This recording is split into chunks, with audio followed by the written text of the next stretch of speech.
Many thousands of years ago, men and horses crossed paths. This gave birth to the advent of civilizations that conquered the world. These days, machines have almost wiped them out, but that's just an illusion, because our planet in reality remains planet of the horses.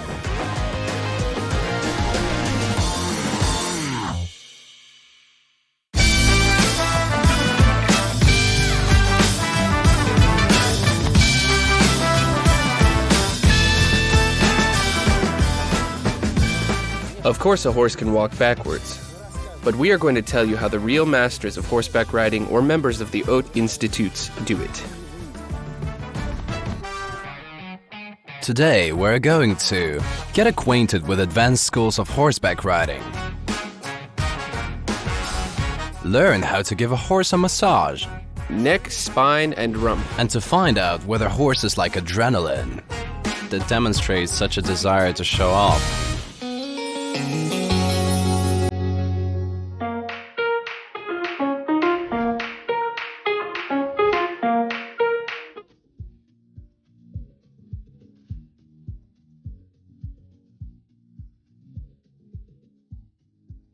We came to the Equestrian Sports Complex to familiarize ourselves with the highest levels of horseback riding, or, as sports people say,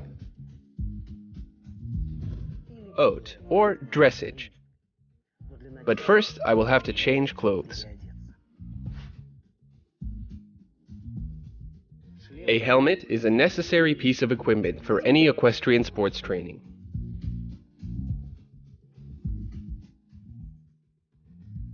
As well as special boots with gaiters over them for correct contact with the horse.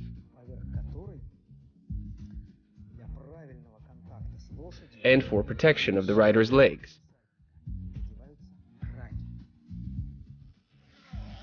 Okay, I'm ready for my first haute école training.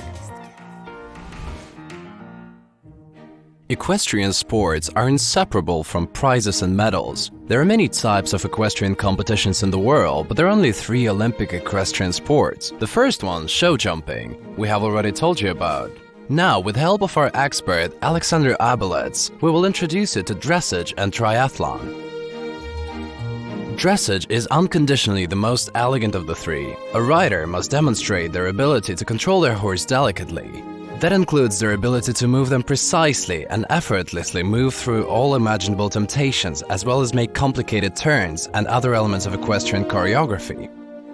This kind of competition can be compared to figure skating or ice dancing, although there is a live horse beneath you instead of metal skates.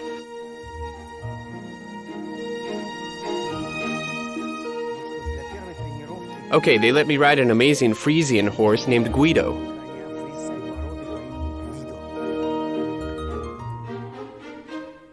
Some dressage elements can seem too easy to truly be haute école horseback riding to the uninitiated spectator. But this is an illusion of easiness. For example, movement in a straight line. Horses are born with an inclination to walk with a slight deviation to the right or to the left depending on their dexterity or disposition. But to move perfectly straight ahead, and moreover without a visual guide like a wall or a fence, a rider must work very hard. The other elements are even more complicated. Backing up, leg yields. That's when a horse makes a pass with its head turned away from its direction of movement. Taken aside. That is a complicated move when a horse moves along a diagonal with its body slightly bowed, and many other things. A change of the leading leg while in gallop, endless kinds of turns, passages, and piaffe. That is trotting while high-stepping. Combinations of shapes and elements.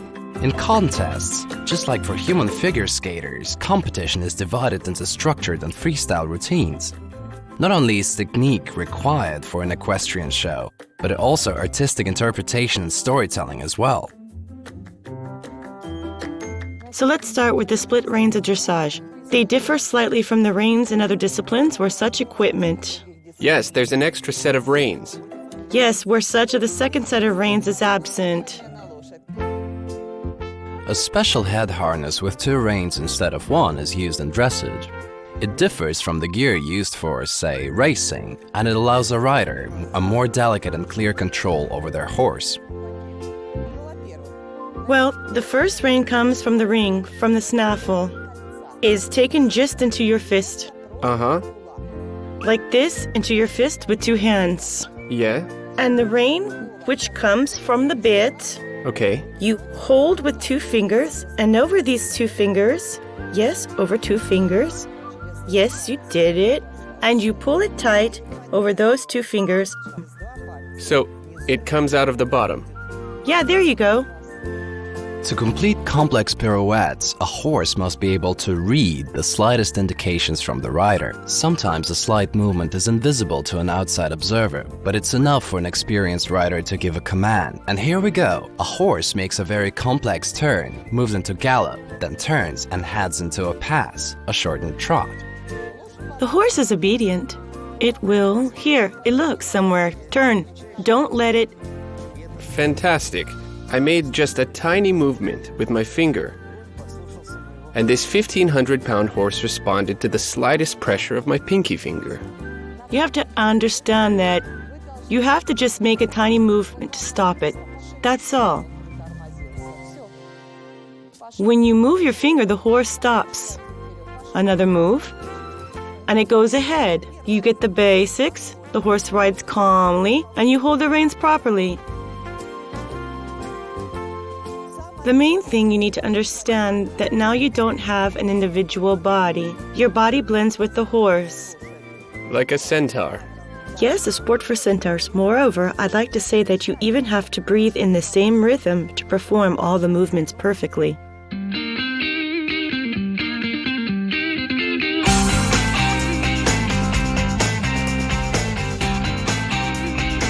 Although it just looks like an experienced jockey easily riding a horse, dressage is one of the hardest disciplines in all equestrian sports. The sportsman needs to be as hardy as any athlete, having a boxer's responsiveness and make decisions as accurately as a sharpshooter. In dressage, spurs are not used for painful impact. An experienced jockey uses them to give the horse a hint. He or she uses them if necessary, touching one side of the animal to explain one command or another. But by no means should this be done roughly, otherwise the rider can hurt the animal. The riding crop is used for the same purpose. If a whip is not used to punish the horse, what is used as the carrot? For example, a relaxing massage after an exhausting day of intense exercise. Svetlana, a horse handler at Novi Vec EC, was kind enough to agree to show the technique of horse massage by using Andalusian colt Leo as an example. Svetlana, could you please tell us why this practice is so important for horses after their exercise?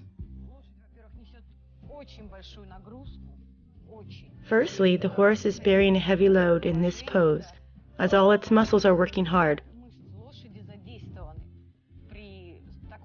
Also, I'd like to add that horses spend most of their life at rest, so this exhaustion occurs during the 40 minutes that it's at work. Muscles can become cramped, so they need to be massaged, just as many people do, in particular, athletes.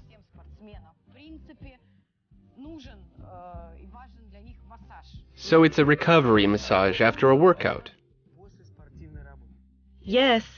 After their workout, we go to the sun parlor where the horses can get thoroughly warmed up. So now we will give a massage, and after that, the horse will be kept warm, and then we'll go through a leisurely cool-down period. When the muscles are warm, they can't be suddenly chilled, or else they will stiffen and our massage will be in vain.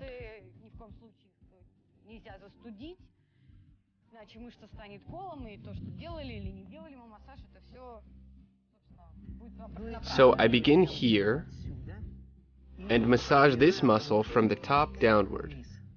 Yes. Shall I pull or stretch them? Stretching, pressing, for massaging it. Yes. So let's begin. Yeah, considering your gracefulness, you seem to put a lot of power into massaging the muscles of such a large... That's right. Animal. Yes. One needs to be very strong and exercising. Then massaging a human. When moving to the rump, also massage it. Oh, Leo, he's enjoying it. Like that, yes.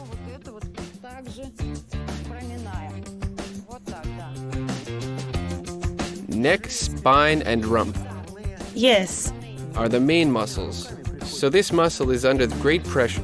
I have to use 2 hands to massage him, but you are doing it with only 1, so gracefully. The croup muscles.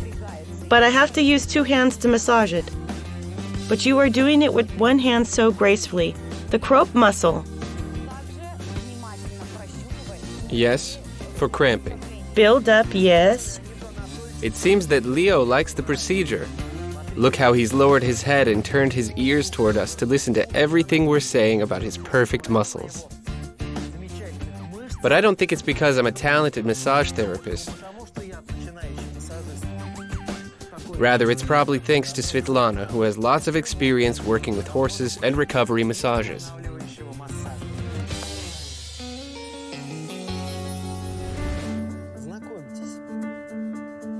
Please meet Gali, a Russian saddle mare.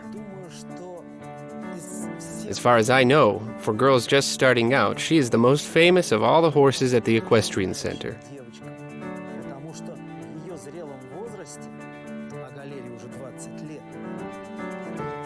She's 20 years old, a rather mature age,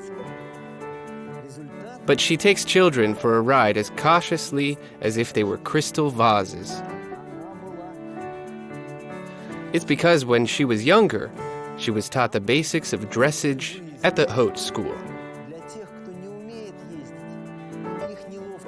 Gali forgives everybody who can't ride, their clumsy movements, misaligned poses, wrong jerking of the reins, and sloppy footwork because she's very wise and has very good manners.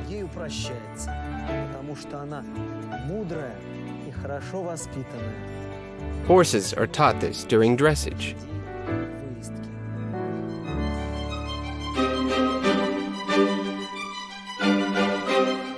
The first horseback riding schools were founded in Naples in the 16th century. Horses and riders trained for one-on-one equestrian battle there. But in the 19th century, in Germany, dressage was transformed from battle training into a sport. In 1912, at Stockholm Olympic Games, dressage was added to the main program for the first time. However, only cavalry officers were allowed to participate in the competition. Now, everyone can participate in this sport. But it takes a very long time to master all the tricks and techniques of this difficult discipline.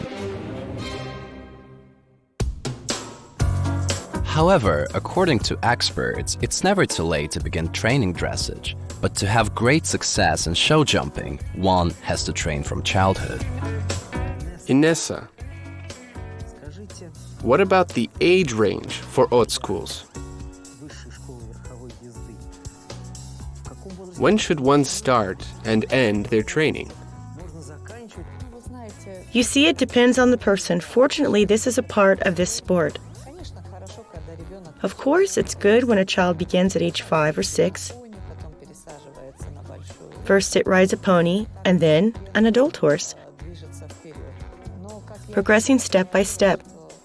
But as I've always said, it is a sport which can go into at 25, 30, or even 40 years old, with a real chance to rise to global prominence. Everything depends on their persistence, determination, and ability to exercise and carry the load. In your experience, how old was the youngest rider to win the Grand Prix? When Max Toyer's daughter was 16, she participated in the Olympic Games. She was the youngest rider to participate in the Olympic Games for Grand Prix. I'd also like to say that a lot depends on a person's intellectual skills, as physical endurance alone is not enough. One has to speak the same language as the horse. This process is like studying a foreign language. Some people can master it quickly, some people slower, but it's still a very long process. Next, we'll find out about the most brutal kind of equestrian competition. And find out the best stage to try out equestrian sports.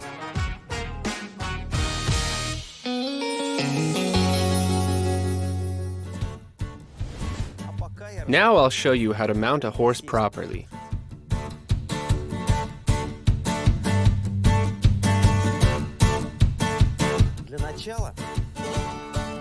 First, we throw the reins on its neck.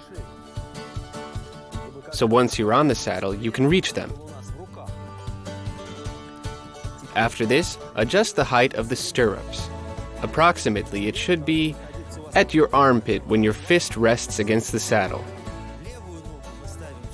Put your left foot in the stirrup.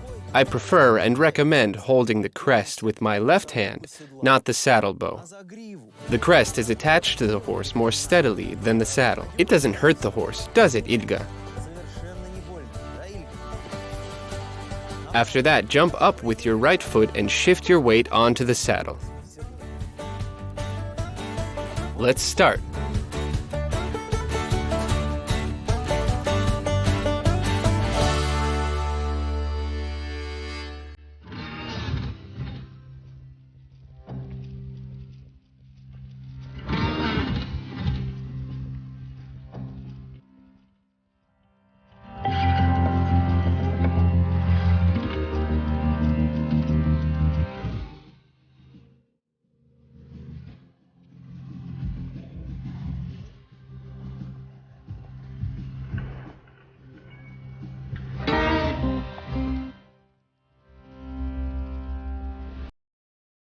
If dressage is the trendiest equestrian sport, horse trial, or eventing, is the most brutal and reckless one. The athletes have to perform in all seasons, temperatures, conditions, and precipitation.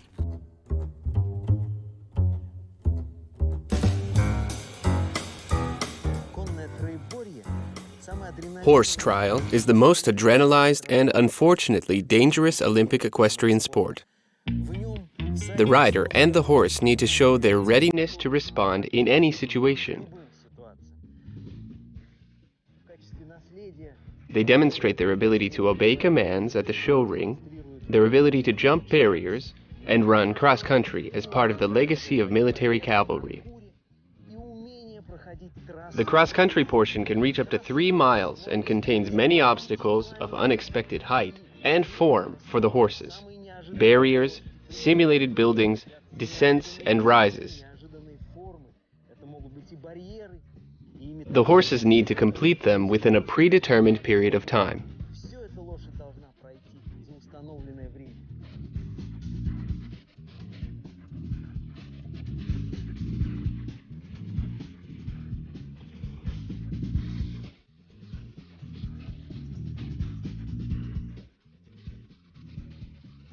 Would you advise somebody to get into horse trial?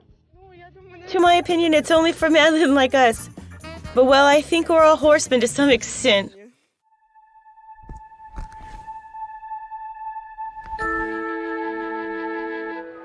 In August 2016, Nikita Saltskov, one of the best sportsmen of Russia, died at an international horse trial competition in Belarus. This is not unusual for eventing. A dozen lethal accidents occurred in 2007 alone.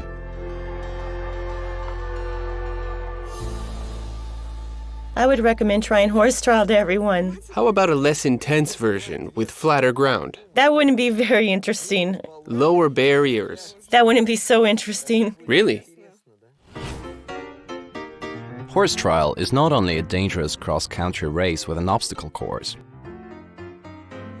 but also a show ring competition. First dressage, which is held at the beginning of the competition, and then show jumping, which is held at the end of the competition.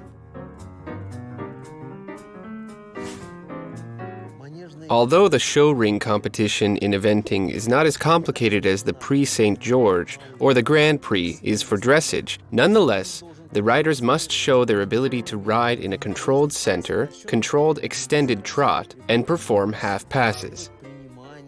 Please note that the next day, the same horse will have to pass over many obstacles at the competition, and then the day after to bear maximal physical and emotional load during the cross-country portion.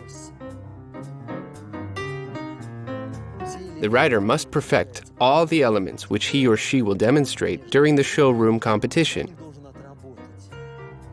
Of course, once the rider does this in front of the jury, it all happens faster and only one time. To show cornerwise riding. Now, Irina is showing a change to gallop on summer. Firstly, the horse starts on the right lead, then on the left one, then again on the right lead. Believe me, it's very difficult to do this. It takes years of training to get the horse to perform this figure, which doesn't seem to be so difficult. Also, the horse needs to be told to do this by combining slight spur and lash touches, which the horse is able to understand as commands to perform this element specifically. During trials, horses perform elements from almost all classical equestrian disciplines, but they are trained to do these separately. However, retraining a trial horse for show jumping or dressage is not a simple task, but a true professional can find a way. A horse that can ride a trial trail, a horse that can perform show jumping, and a horse that can ride dressage. And perform a show. Yes. The surprising thing is that often it's the same horse which does different equestrian sports at different stages of its career. This is how it used to be. You see, back then there was no focused specialization of horses and riders. How about the horse trial adrenaline? Why are people so attracted to it? The times might require new safety standards, but we don't have a rodeo, so people go try the triathlon. People get that drive from cross-country racing. It combines racing, passing harsh and unexpected obstacles. Well, you can say it combines everything. It combines racing, passing harsh and unexpected obstacles, and the horses, sometimes unexpected. Even psychologically, not just physically. Yeah. Do horses crave adrenaline like humans do? I think they do. Because, in my opinion, any horse can try to run in a triathlon. As for race horses, there's also a lot of adrenaline there. I've seen it once at a competition. When a race day begins, the music turns on and, yeah, the hippodrome. The horses, they're standing there waiting, they're ready, they're excited and expect that soon they will be released. And then when it happens, my God, a sight to behold. The horses become so eager, maybe, yes, when it's led back to the paddock and put on display, and people look at it and take photos, it understands its worth. By the way, horses understand that they're being photographed. Yes, show competitions are also based on this. Yes, they demonstrate such a desire to show off.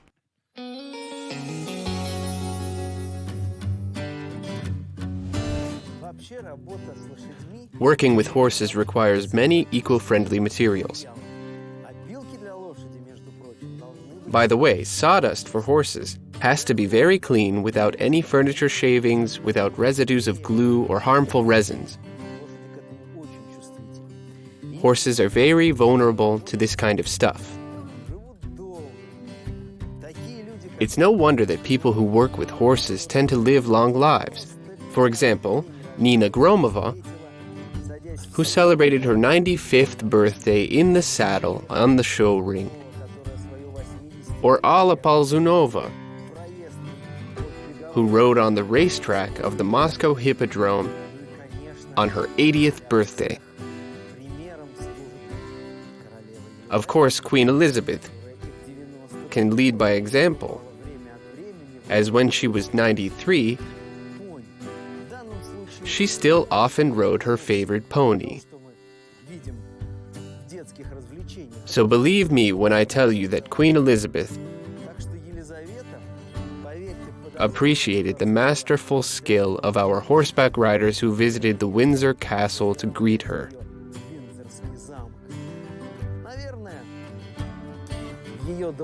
Most likely, her longevity and power are the result of her determined and continuous horseback riding.